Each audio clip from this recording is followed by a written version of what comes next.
Barlow Brigade. Old Big Jim coming to y'all from the bog down here in South Mississippi. It's chilly. It's chilly. Y'all can see I broke out the Carhartts. Got all the heaters on. Y'all back in here running behind. Here one running behind me there. Modified Monday. I don't know what else I can tell y'all. Do I need to go into it? Aaron Williams, A&W Cups and Design, Modified Monday. I got two little cutters for y'all today. One of them is just something that I did because I was looking at the knife and really liked it. I dyed a Barlow. It came out. I think it came out real good. And the other knife is a very, very special knife. I've labeled it as the Brother Seth work knife, and it means a lot to me. Thank y'all for coming into my home today. This is the big video every week for me. I love messing with knives. I love modifying knives, and so thank y'all for coming in today and watching my video. I am very thankful for each and every one of y'all, and this to me is my time of year, guys. Happy holidays and Merry Christmas. Now I'm gonna get out of here. I got 4 or 5 or 6 clips I got to put together for y'all for this video. I hope I get them in the right order. Y'all know I'm having a lot of fun with this cap cut, man. I'm having a lot of fun. So I guess y'all can tell. Anyway, Merry Christmas. I love each and every one of y'all. And I really hope that y'all enjoy this video.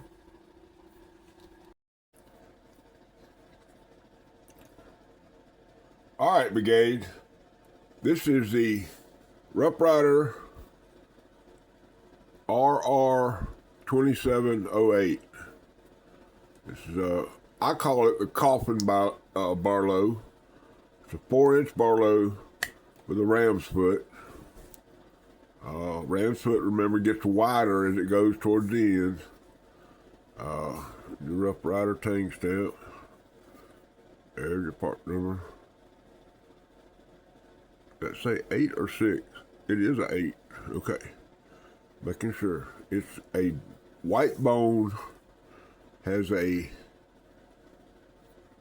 black denim micarta, and with a blue G10 liner around it. Just an excellent Barlow. Like I say, I call it the coffin Barlow, mainly because of the way the bolster is squared off, and it's almost coffined on this end. But anyway, I'm going to take this and modify it, and when we come back, we'll take a look at it and see what we got.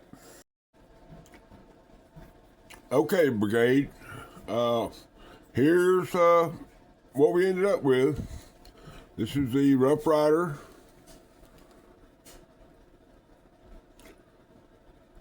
'08. It was white bone. Now I really don't know why, but right down the little valley there where the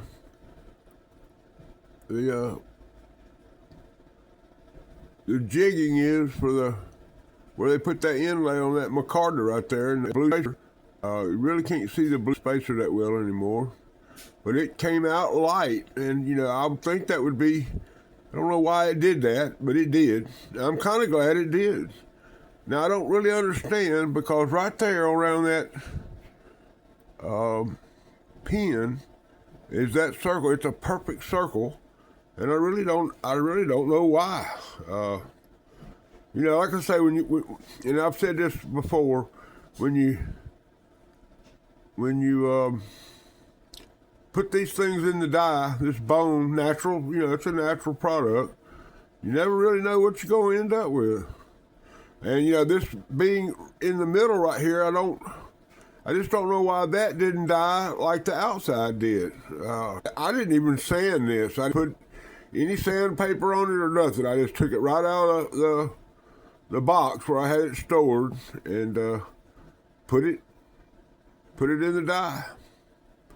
I just took a green RIT dye and poured the whole thing in a pot, added a squirt of dishwashing liquid, and brought it to a full boil, turned it off, took a pair of tongs and set this down in there, and that's what I ended up with. And like I say, I don't understand why that center part did that. But then when you look at the other side, it did exactly the same thing. I just don't know. I don't know. The texture's not any different. I don't know. But I mean, I think it's pretty. It's attractive. It's different. You know, I wonder what if I'd have done it black or if I'd have done it red. I wonder if it had turned out any different. Just don't know. But you know, I love green, and like I say, this is an excellent little barlow. I really done nothing to it. I bought it. I showed it to y'all a couple of times, toted it a few times, and I've never really cut anything with it. But and it's a honeysuckle. I mean, there ain't nothing wrong with it. I mean, it's a cutter. Anyway, there you go, guys. That's the Rough Rider 2708 Coffin Barlow, white bone with a black micarta inlaid shield, dyed it green. Great half stop, great walking talk. All right, guys, I think that turned out pretty good. All right, Brigade. Most people know what an electrician's knife is. Okay, this is a electrician's knife. It has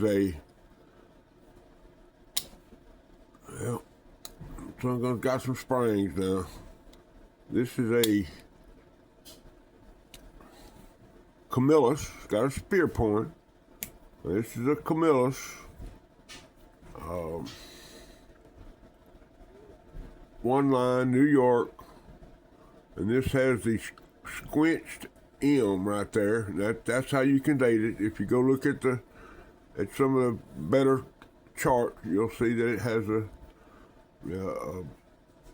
I think, and don't make me lie to you, but I think that's from excuse me, from 2000.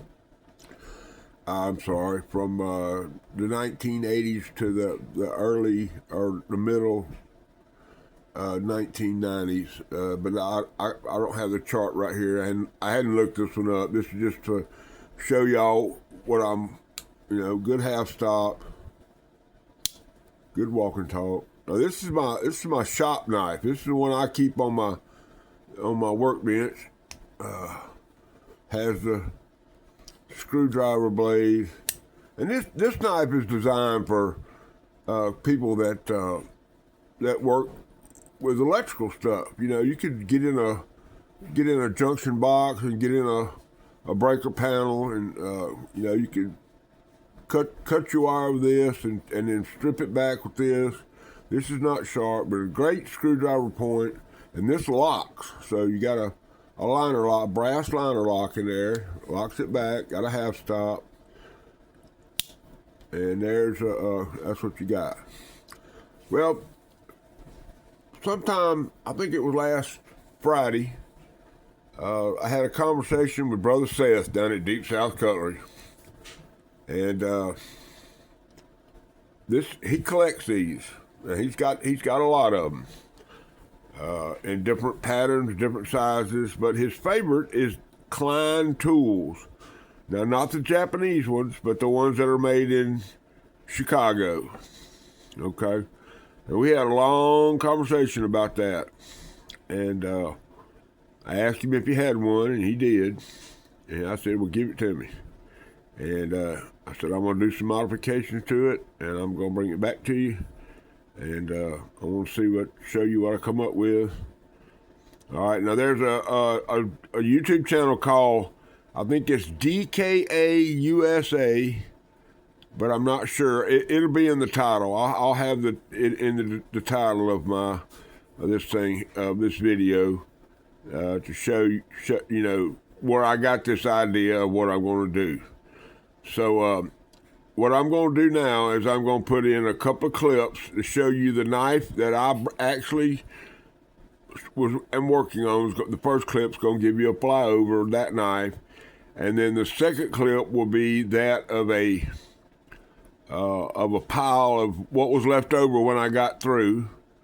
And I don't know if I show the knife in that clip or not, but when I come back, I will show y'all the finished product, and we'll go over what I did, and it almost whooped me. Now it didn't, but it almost whooped me. Is it perfect? No, it's not going to be perfect, but it's going to be what I said. I did what I said I was going to do, and that's kind of how I roll down here. I like to do things. When I tell you I'm going to do something, I try to do it. All right, guys, I'm going to put those two clips in here, and then I'll come back and show you all the knife.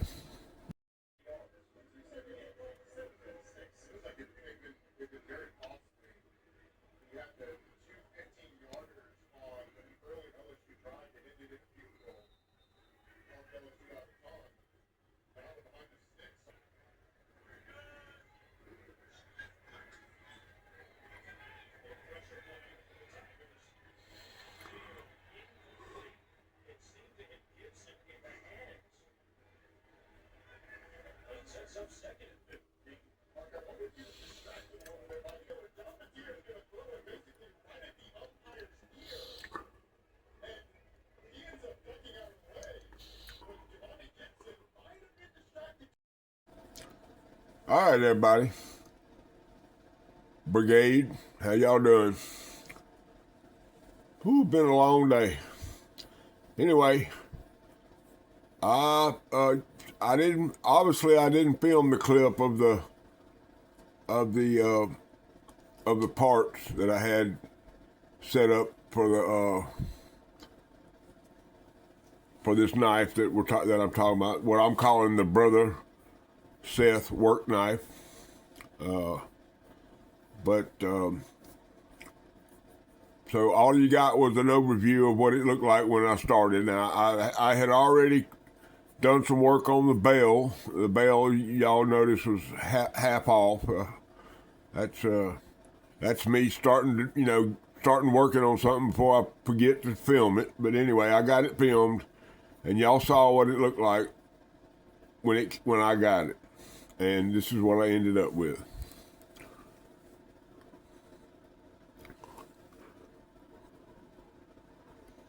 All right, like I say, this is a work knife. I mean, it actually is like a trapper now. It's the same size as a.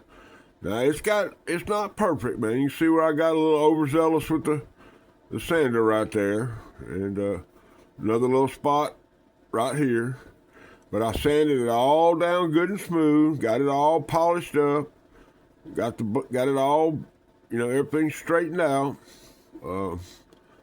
Is it perfect? No, it's not. But it's a work knife, It's something that he can put in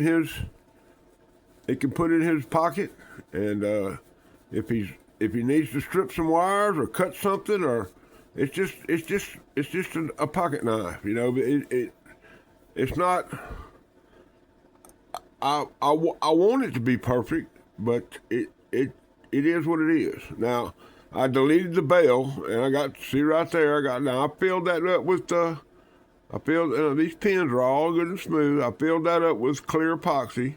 That's where I slipped with my drill when I was trying to drill that pin out. This side not so, because once I got it halfway drilled out on this side, I hit it, hit it with a punch and knocked it on out, pulled it out. So this side's good and smooth. The pins are all good and smooth. I got those bolsters. Got the bolsters looking pretty good. I mean, you can maybe one side you can see a little shadow of the pin there, but I mean, I got them looking pretty good, and it works real good. Goes right into the half stop. Goes right into the close. Got good snap. Right into that half stop's good and solid. Of course, it was a practically a brand new knife. I mean, I expected it to do all this, but still, anytime you take something apart and you alter it, you never really know what you're gonna come up with. Let's get that tang stamp in there. I don't want the tang stamp mafia coming after me. Brother Dan Edwards, man, you're a stand-up guy, man. I really enjoyed the little video you sent me of your Barlow collection, and of course, I was very proud to have that saber sitting up on your collection there, brother. I'm gonna tell you what, that's really a good thing. But anyway, I got the blade all polished out.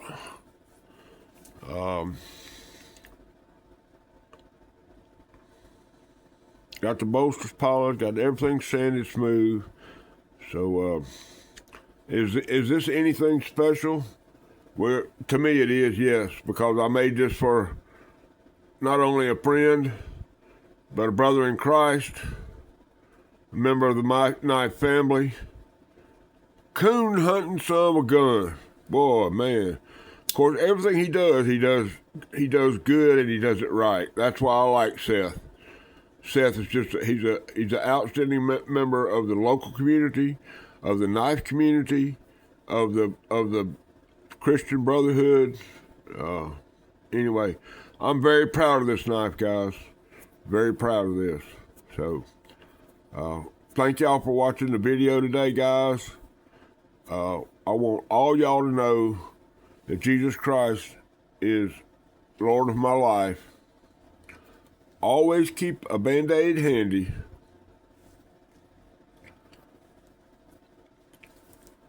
And rule number 9.